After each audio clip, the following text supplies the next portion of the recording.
ಅನಿಯೂರಿನ ಸನಿಯೂರು ಕ್ಷೇತ್ರದ ಸ್ವಾಮೀಜಿಗಳ ಬಳಿ ಬಂದಿದ್ದೇವೆ. ಅವರು ಸಂಗಮ ಟಿವಿಗೆ ಕೆಲವು ಸಂದರ್ಶನಗಳು ನೀಡ್ತಾರೆ, ನೋಡೋಣ ಬನ್ನಿ. ಗುರುಗಳೇ ನಮಸ್ಕಾರ. ನಮಸ್ಕಾರ ಅನ್ನೋರೆ. 6ನೇ ವರ್ಷದ ಜಾತ್ರಾ ಮಹೋತ್ಸವನ್ನ ತಮ್ಮ ಕ್ಷೇತ್ರದಲ್ಲಿ ಹಮ್ಮಿಕೊಂಡಿದ್ದೀರಿ. ಈ ಬಾರಿ ಆ ಜಾತ್ರಾ ಮಹೋತ್ಸವದ ವಿಶೇಷತೆಗಳೇನು? ಈ ಅಖಂಡ ತಿಲದೀಪ ಯಜ್ಞ ಅಂತಕ್ಕಂಥ ಈ ಶನಿದೇವರ ಜಾತ್ರಾ ಮಹೋತ್ಸವ ಏನ್ ಮಾಡ್ತಾ ಇದ್ದೇವೆ, ಇದು 6ನೇ ವರ್ಷದ ಕಾರ್ಯಕ್ರಮ. ಪ್ರತಿ ವರ್ಷ ಕಾರ್ತಿಕ ಮಾಸದ ಕೊನೆಯ ಶನಿವಾರದಂದು ಈ ಜಾತ್ರೆ ನಡೆಯುತ್ತೆ. 3 ದಿನಗಳ ಕಾಲ ನಡೀತಕ್ಕಂಥ ಈ ಜಾತ್ರೆ, ಮೊದಲನೇ ದಿನ ಜಾನಪದ ಕಲಾಮೇಳ ತಂಡಗಳ ಜೊತೆಯಲ್ಲಿ ಹೂವಿನ ಶನಿದೇವರ ಕರಗ ಮಹೋತ್ಸವದ ಜೊತೆ ರಥಯಾತ್ರೆ ನಡೆಯುತ್ತೆ. 2ನೇ ದಿನ 30 ಅಡಿ ಎತ್ತರದ ಶಿವಲಿಂಗಕ್ಕೆ 1008 kg ಭಸ್ಮವನ್ನ ಭಕ್ತರುಗಳಿಂದಲೇ ಅಭಿಷೇಕ ಮಾಡಿಸ್ತಕ್ಕಂಥ ಒಂದು ಕಾರ್ಯಕ್ರಮವನ್ನು ನಾವು ಮಾಡ್ತಾ ಬರ್ತಾ ಇದ್ದೇವೆ. 3ನೇ ದಿನ ನವಗ್ರಹಗಳ ಕಳಶವನ್ನ ಹೊತ್ತು ಶನಿಮಾಲೆಯನ್ನ ಧರಿಸಿ 9 ದಿನಗಳ ಕಾಲ ವ್ರತವನ್ನ ಮಾಡಿ ಬಂದಿರತಕ್ಕಂಥ ಎಲ್ಲ ಸೇವಕರುಗಳಿಗೆ ಆ ಅಖಂಡ ತಿಲದೀಪ ಯಜ್ಞದಲ್ಲಿ ತಮ್ಮನ್ನ ತಾವು ಅರ್ಪಿಸ್ಕೊಳ್ತಕ್ಕಂಥ, ತಮ್ಮ ಎಲ್ಲ ನೋವುಗಳನ್ನ ಕಷ್ಟಗಳನ್ನು ಅರ್ಪಿಸ್ಕೊಳ್ತಕ್ಕಂಥ ಆ ಒಂದು ಪುಣ್ಯ ದಿನ. ಆ ದಿನ 10 ಲಕ್ಷ ಎಳ್ಳು ಬತ್ತಿಗಳನ್ನ ಯಜ್ಞಕುಂಡದಲ್ಲಿ ಹಾಕ್ತಕ್ಕಂಥ ದಿನ. ಈ 10 ಲಕ್ಷ ಎಳ್ಳು ಬತ್ತಿಗಳು ಪ್ರತಿ ಮನೆಯಿಂದ ಕೂಡ 108 ಎಳ್ಳು ಬತ್ತಿಗಳನ್ನ ಕಟ್ಟಿಕೊಂಡು ಎಣ್ಣೆಯಲ್ಲಿ ಅದನ್ನ ನೆನೆಸಿ ಕೊನೆಯ ಕಾರ್ತಿಕ ಮಾಸದ ಶನಿವಾರದಂದು ಏನು ಭಕ್ತರುಗಳು ಬರ್ತಾರೆ, ಆ ಭಕ್ತರುಗಳು ಅದನ್ನ ಸಂಕಲ್ಪ ಮಾಡಿ ತಮ್ಮ ಜೀವನದಲ್ಲಿ ಇರತಕ್ಕಂಥ ಎಲ್ಲ ನೋವುಗಳು, ಕಷ್ಟಗಳು, ರೋಗಗಳು ಸಂಪೂರ್ಣ ನಾಶವಾಗಲಿ ಅಂತ ಹೇಳಿ ಅದನ್ನ ಅಲ್ಲಿ ಸುಡ್ತಕ್ಕಂಥ ದಿನವಾಗಿರುತ್ತೆ. ಗುರುಗಳೇ, 5ನೇ ವರ್ಷ ಪೂರೈಸಿ 6ನೇ ವರ್ಷದ ಜಾತ್ರಾ ಮಹೋತ್ಸವವನ್ನು ಹಮ್ಮಿಕೊಂಡಿದ್ದೀರಿ. ಈ ಬಾರಿ ಭಕ್ತಾದಿಗಳ ಸಂಖ್ಯೆ ಎಷ್ಟು ಪ್ರಮಾಣದಲ್ಲಿ ಬರ್ಬೋದು?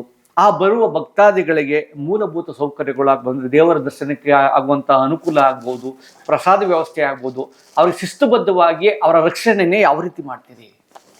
ಖಂಡಿತವಾಗಿ ಭಕ್ತರುಗಳೇ ಈ ಕ್ಷೇತ್ರವನ್ನ ಕಟ್ಟಿರ್ತಕ್ಕಂಥದ್ದು. ಭಕ್ತರಿಗಾಗಿ, ಭಕ್ತರಿಗೋಸ್ಕರ, ಭಕ್ತರಿಂದ ಇರ್ತಕ್ಕಂಥ ಕ್ಷೇತ್ರವೇ ಈ ಕರ್ಮಸ್ಥಳ. ಈ ಕರ್ಮಸ್ಥಳದಲ್ಲಿ ಭಕ್ತರೇ ದೇವರಾಗಿ ನಮಗೆ ಅವರ ಸೇವೆಗೆ ನಾವು ಸದಾ ಸಿದ್ಧರಾಗಿರ್ತಕ್ಕಂಥದ್ದು. ಕಾರಣ ಯಾವೆಲ್ಲ ಭಕ್ತರುಗಳು ಭಗವಂತನನ್ನ ಧ್ಯಾನ ಮಾಡಲಿಕ್ಕೆ, ಭಗವಂತನ ಸೇವೆ ಮಾಡಲಿಕ್ಕೆ ಬರ್ತಾರೋ ಅವರ ಸೇವೆಯನ್ನ ಮಾಡ್ತಕ್ಕಂಥ ಒಂದು ಅನುಭವ ನಾವಿಲ್ಲಿ ಪಡ್ಕೊಂಡು ಬರ್ತಕ್ಕಂಥದ್ದು. ಹಾಗಾಗಿ ಅವರಿಗೆ ಬೇಕಾದಂಥ ನೀರಿನ ವ್ಯವಸ್ಥೆ, ಶೌಚಾಲಯದ ವ್ಯವಸ್ಥೆ, ಸ್ನಾನದ ವ್ಯವಸ್ಥೆ, ಊಟದ ವ್ಯವಸ್ಥೆ ಹಾಗೂ ಪೂಜೆಗೆ ಹೋಗ್ಲಿಕ್ಕೆ ಬೇಕಾಗಿರ್ತಕ್ಕಂಥ ದಾರಿಯ ವ್ಯವಸ್ಥೆ ಎಲ್ಲವನ್ನ ಸಂಪೂರ್ಣವಾಗಿ ಆ ಭಗವಂತನ ಕೃಪೆಯಿಂದ ನಮ್ಮ ಕೈಲಾದಷ್ಟು ಮಟ್ಟಿಗೆ ನಾವು ಅದನ್ನ ಸಿದ್ಧಗೊಳಿಸಿದ್ದೇವೆ.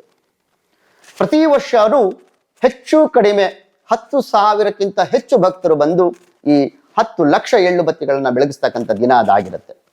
ಒಂದೊಂದು ಮನೆಯಲ್ಲಿ 108 ಬತ್ತಿಗಳು ಬಂದ್ರೆ ಕೆಲವು ಮನೆಗಳಲ್ಲಿ 10,000 ಬತ್ತಿಗಳು ಬರುತ್ತೆ, ಕೆಲವು ಮನೆಗಳಲ್ಲಿ 50,000 ಬತ್ತಿಗಳು ಬರುತ್ತೆ.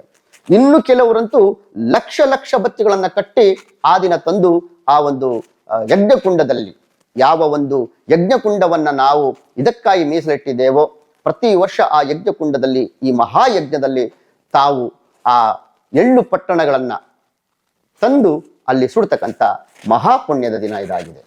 ಕ್ಷೇತ್ರಕ್ಕೆ ಸಹಸ್ರಾರು ಸಂಖ್ಯೆಯಲ್ಲಿ ಭಕ್ತಾದಿಗಳು ಬರುವ ನಿರೀಕ್ಷೆ ಇದೆ ಅಂತ ತಾವು ಹೇಳಿದರೆ, ಆ ಸಮರ್ಪಣೆಗೆ ದೇವಾಲಯಕ್ಕೆ ಅಂದ್ರೆ ಆ ಪುಣ್ಯಕ್ಷೇತ್ರಕ್ಕೆ ಬರುವಂಥ ಭಕ್ತಾದಿಗಳಲ್ಲಿ ಹಿರಿಯ ನಾಗರಿಕರಿಗೆ, ವಯಸ್ಸಾದವರಿಗೆ, ವಿಕಲಚೇತನರಿಗೆ ಯಾವ ವ್ಯವಸ್ಥೆಯನ್ನು ಮಾಡಿದ್ದೀವಿ?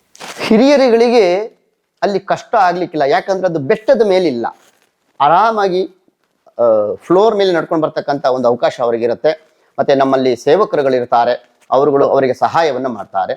ವಿಕಲಚೇತನರಿಗೆ ನಾವು ಒಂದು ವಿಕಲಚೇತನ ಒಂದು ಗಾಡಿಯನ್ನು ಕೂಡ ಇಟ್ಕೊಂಡಿದ್ದೇವೆ. ಅದರಲ್ಲಿ ಅವ್ರನ್ನ ನಾವು ಕರ್ಕೊಂಡೋಗಿ ದರ್ಶನ ಮಾಡಿಸಿ ಕರ್ಕೊಂಡು ಬರ್ತಕ್ಕಂಥ ಒಂದು ವ್ಯವಸ್ಥೆಯನ್ನು ಕೂಡ ನಾವು ಮಾಡ್ಕೊಂಡಿದ್ದೇವೆ. ಮತ್ತು ಕ್ಯೂ ಸಿಸ್ಟಮ್ ಇರೋದ್ರಿಂದ ಯಾವುದೇ ಗಲಭೆಗೆ, ಯಾವುದೇ ರೀತಿಯ ಸಮಸ್ಯೆಗಳಿಗೆ ಉದ್ಭವ ಆಗದ ರೀತಿಯಲ್ಲಿ ನಾವು ಅದನ್ನ ಎಲ್ಲ ಕಾರ್ಯಕರ್ತರುಗಳು, ದಾನಿಗಳು ನಿಂತು ಅದನ್ನ ಸಂಪೂರ್ಣವಾಗಿ ಯಶಸ್ವಿಗೊಳಿಸ್ತಕ್ಕಂಥ ಆ ಒಂದು ವ್ಯವಸ್ಥೆಯನ್ನ ಮಾಡ್ಕೊಂಡಿದೆ. ಭಕ್ತಾದಿಗಳ ಭದ್ರತೆಗಾಗಿ ಪೊಲೀಸ್ ವ್ಯವಸ್ಥೆಯನ್ನಾದ್ರೂ ಬಳಸ್ಕೊತೀರಾ? ಖಂಡಿತವಾಗಿ ಪ್ರತಿ ವರ್ಷ ಕೂಡ ನಮ್ಮ ಅಕ್ಕೂರಿನ ಆ ಒಂದು ಠಾಣೆಯ ಯಾರೆಲ್ಲ ವೃಂದಗಳಿದಾರೋ, ಪೊಲೀಸ್ ವೃಂದಗಳಿದಾರೋ ಅವರೆಲ್ಲರೂ ನಮಗೆ ಆ ದಿನ ಇದೊಂದೇ ಕಾರ್ಯಕ್ರಮಕ್ಕಲ್ಲ, ಪ್ರತಿ ಕಾರ್ಯಕ್ರಮಕ್ಕೂ, ಈವನ್ ಶಿವರಾತ್ರಿ ಸಮಯದಲ್ಲೂ ಕೂಡ ಅವರ ರಾತ್ರಿ ಎಲ್ಲ ನಮಗೆ ಅವರು ರಕ್ಷಣೆಯನ್ನು ಕೊಡ್ತಕ್ಕಂಥ ಒಂದು ಕಾರ್ಯವನ್ನು ಮಾಡ್ಕೊಂಡು ಬಂದಿದ್ದಾರೆ. ಇದು ದಿನದಲ್ಲಿ ನಡೀತಕ್ಕಂಥ ಕಾರ್ಯಕ್ರಮ, ಹಾಗಾಗಿ ಅವರು ಕೂಡ ಇಲ್ಲಿ ಭಾಗಿಯಾಗಿರ್ತಾರೆ. ಮತ್ತೆ ಇದನ್ನ ರಕ್ಷಣೆಗೋಸ್ಕರವಾಗಿ ನಮ್ಮ ಜೊತೆಯಲ್ಲಿ ಅವರು ಒಬ್ಬ ಭಗವಂತನ ಸೇವಕರಾಗಿ ಅಲ್ಲಿ ನಿಲ್ತಾರೆ. ಈ ಒಂದು ವಿಶೇಷ ಜಾತ್ರಾ ಮಹೋತ್ಸವಕ್ಕೆ ಪಕ್ಷಾತೀತವು ಈ ರಾಜಕಾರಣಿಗಳು ಬಂದ್ರೆ ಅವ್ರಿಗೆ ಏನಾದ್ರು ಪ್ರತ್ಯೇಕ ವ್ಯವಸ್ಥೆ ಇದೆಯಾ? ಹೆಸರೇ ಹೇಳಿದಂತೆ ಇದು ಕರ್ಮಸ್ಥಳ. ಇಲ್ಲಿ ನಾನಾಗ್ಲಿ, ನೀವಾಗ್ಲಿ, ಯಾವುದೇ ರೀತಿಯ ದೊಡ್ಡ ಸ್ಥಾನಮಾನಗಳ ಪಡ್ಕೊಳ್ತಕ್ಕಂಥ ವ್ಯಕ್ತಿಗಳಾಗ್ಲಿ ಭಗವಂತನ ಮುಂದೆ ಮಕ್ಕಳೇ ಆಗಿರ್ತಾರೆ. ಎಲ್ಲರೂ ನಾವು ಇಲ್ಲಿ ಒಂದಾಗಿ ನಮ್ಮ ಕರ್ಮಗಳನ್ನ ಕಳ್ಕೊಳ್ಬೇಕಾದಂಥ ಒಂದು ಸ್ಥಾನಕ್ಕೆ ನಾವು ಬಂದಿದ್ದೇವೆ. ಹಾಗಾಗಿ ಇಲ್ಲಿ ಎಲ್ಲರೂ ಒಂದು ಭಗವಂತನ ಮಕ್ಕಳು ಅಂತಕ್ಕಂಥ ಒಂದು ಸ್ಲೋಗನ್ ಜೊತೆಯಲ್ಲಿ ಎಲ್ಲರೂ ಜೊತೆಯಲ್ಲೇ ಹೋಗಿ ಭಗವಂತನ ಸೇವೆಯನ್ನು ಮಾಡ್ತಕ್ಕಂಥ ವ್ಯವಸ್ಥೆ ನಾವಿಲ್ಲಿ ಇಟ್ಕೊಂಡು ಬಂದಿದ್ದೇವೆ. ತಾರತಮ್ಯ ಇಲ್ಲಿ ಯಾರಿಗೂ ಸಲ್ಲದಲ್ಲ, ಯಾಕಂದ್ರೆ ಇದು ಭಗವಂತನ ಕ್ಷೇತ್ರ, ಭಗವಂತನ ಮುಂದೆ ಎಲ್ಲರೂ ಒಂದೇ. ಹಾಗಾಗಿ ಈ ಒಂದು ವ್ಯವಸ್ಥೆಯಲ್ಲಿ ಎಲ್ಲರೂ ಒಟ್ಟಿಗೆ ಹೋಗಿ ಒಡನಾಟದಲ್ಲೇ ಕ್ಯೂನಲ್ಲೇ ಹೋಗಿ ಭಗವಂತನ ಸೇವೆಯನ್ನು ಮಾಡ್ತಕ್ಕಂಥ ವ್ಯವಸ್ಥೆ ಇಲ್ಲಿ ಇರತಕ್ಕಂಥದ್ದು. ಗುರುಗಳೇ, ಭಕ್ತಾದಿಗಳು ಒಂದು ಪ್ರಶ್ನೆಯನ್ನು ಮಾಡ್ತಾ ಇದ್ದಾರೆ. ಕರ್ಮಪೀಠ ಅಂತ ಹೇಳಿದ್ರೆ ಕರ್ಮಪೀಠ ಎಷ್ಟು ಸೂಕ್ತವೇ? ಕರ್ಮಪೀಠ ಅಂದ್ರೆ ಏನು? ಕರ್ಮ ನಿವಾರಣಾ ಸ್ಥಳ ಅಂತಕ್ಕಂಥದ್ದು ಹಾಕಿದ್ರೆ ಸರಿ ಹೊಂದಿತ್ತೇನೋ? ಕರ್ಮಪೀಠ ಅಂದ್ರೆ ಏನು ಅಂತ ಪ್ರಶ್ನೆಯನ್ನು ಮಾಡ್ತಾವ್ರೆ. ಅದ್ರ ಬಗ್ಗೆ ತಾವು ಏನು ಹೇಳ್ತೀರಿ? ಸತ್ಯವಾದಂತ, ಬಹಳ ಅದ್ಭುತವಾದಂಥ ಪ್ರಶ್ನೆಯನ್ನು ಕೇಳಿದ್ರಿ. ಕರ್ಮ ಅಂದ್ರೆ ಎಷ್ಟೋ ಜನಗಳಿಗೆ ಅದನ್ನ ನೆಗೆಟಿವ್ ಆಗಿ ತಗೊಳ್ತಕ್ಕಂಥದ್ದೇ ಇದೆ. ಯಾಕಂದ್ರೆ ನಮ್ಮ ತಾತಂದ್ರುಗಳು, ಅಜ್ಜಿದೀರುಗಳು, ನಮ್ಮ ಹಿರಿಯರು ಇದನ್ನ ಯಾವಾಗಲೂ ಹೇಳ್ತಾ ಇದ್ರು. ಅಯ್ಯೋ ಏನ್ ಕರ್ಮ ಮಾಡ್ಬಿಟ್ಟು ನಾನು ಹುಟ್ಬಿಟ್ಟಿದ್ದೀನೋ, ಅಯ್ಯೋ ಯಾವ ಜನ್ಮದಲ್ಲಿ ಏನ್ ಕರ್ಮ ಮಾಡಿದ್ದೀನೋ, ನಾನು ಈ ಜನ್ಮದಲ್ಲಿ ಇಷ್ಟೊಂದು ಪಾಪವನ್ನು ಅನುಭವಿಸ್ತಾ ಇದ್ದೀನಿ, ನೋವು ಅನುಭವಿಸ್ತಾ ಇದ್ದೀನಿ, ರೋಗವನ್ನು ಅನುಭವಿಸ್ತಾ ಇದ್ದೀನಿ, ದಾರಿದ್ರ್ಯವನ್ನು ಅನುಭವಿಸ್ತಾ ಇದ್ದೀನಿ ಅಂತಕ್ಕಂಥದ್ದನ್ನ ಯಾವಾಗಲೂ ಹೇಳ್ತಕ್ಕಂಥ ನಾವು ಕೇಳ್ಕೊಂಡು ಬರ್ತಿರ್ತೇವೆ. ನಿಜ, ಕರ್ಮ ಅಂದ್ರೆ ಅದು ಕೇವಲ ಕೆಲಸ ಮಾತ್ರ ಆಗಿರುತ್ತೆ, ಯಾವ ನೆಗೆಟಿವ್ ಫಾರ್ಮೇಶನ್ ಇದರಲ್ಲಿ ಇರುವುದಿಲ್ಲ. ಆದ್ರೆ ಕರ್ಮದಲ್ಲಿ ಎರಡು ರೀತಿಯ ಕರ್ಮಗಳಿರುತ್ತೆ, ಒಂದು ವಿಕರ್ಮ, ಇನ್ನೊಂದು ಸುಕರ್ಮ. ವಿಕರ್ಮ ಅಂತ ಹೇಳಿದ್ರೆ ನೀವು ಅವಾಗಲೇ ಹೇಳಿದ್ರಲ್ಲ, ಆ ರೀತಿಯಾದಂಥ ನೆಗೆಟಿವ್ ಕೆಲಸಗಳನ್ನ ಮಾಡಿ ಆ ಕೆಲಸಗಳಿಂದ ಬರ್ತಕ್ಕಂಥ ಫಲವನ್ನು ಅನುಭವಿಸ್ತಕ್ಕಂಥದ್ದು. ಸುಕರ್ಮ ಅಂತ ಹೇಳಿದ್ರೆ ಒಳ್ಳೆ ಕರ್ಮವನ್ನ, ಒಳ್ಳೆ ಕೆಲಸವನ್ನ ಮಾಡಿ ಪುಣ್ಯವನ್ನ ಪಡ್ಕೊಳ್ತಕ್ಕಂಥ ಒಂದು ಕೆಲಸವಾಗಿರುತ್ತೆ.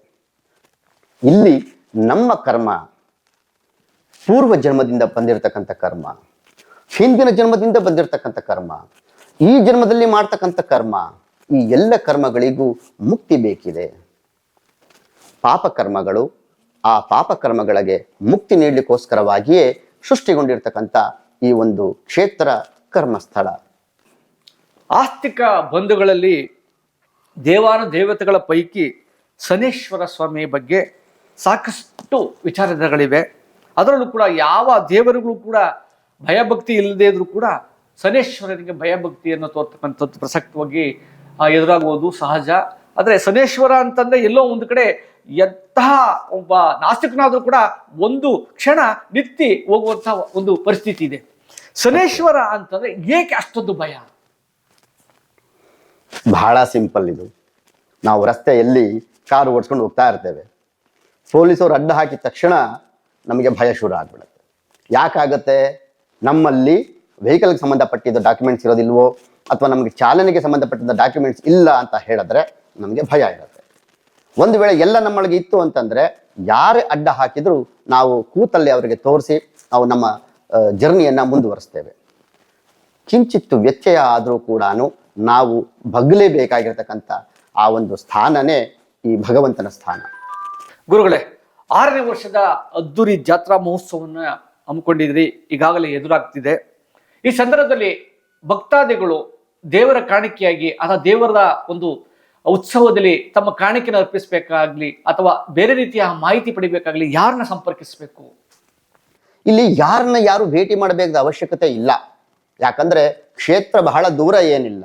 ಒಂದು ಸಲ ನೀವು ಬಂದು ನೋಡಿದ್ರೆ ಸಾಕು, ಆ ಕ್ಷೇತ್ರದಲ್ಲಿ ನೀವು ಏನನ್ನ ನಾವು ಅರ್ಪಿಸಬೇಕು ಅಂತಕ್ಕಂಥ ಆಲೋಚನೆ ಬರ್ತಕ್ಕಂಥದ್ದಾಗಿರುತ್ತೆ.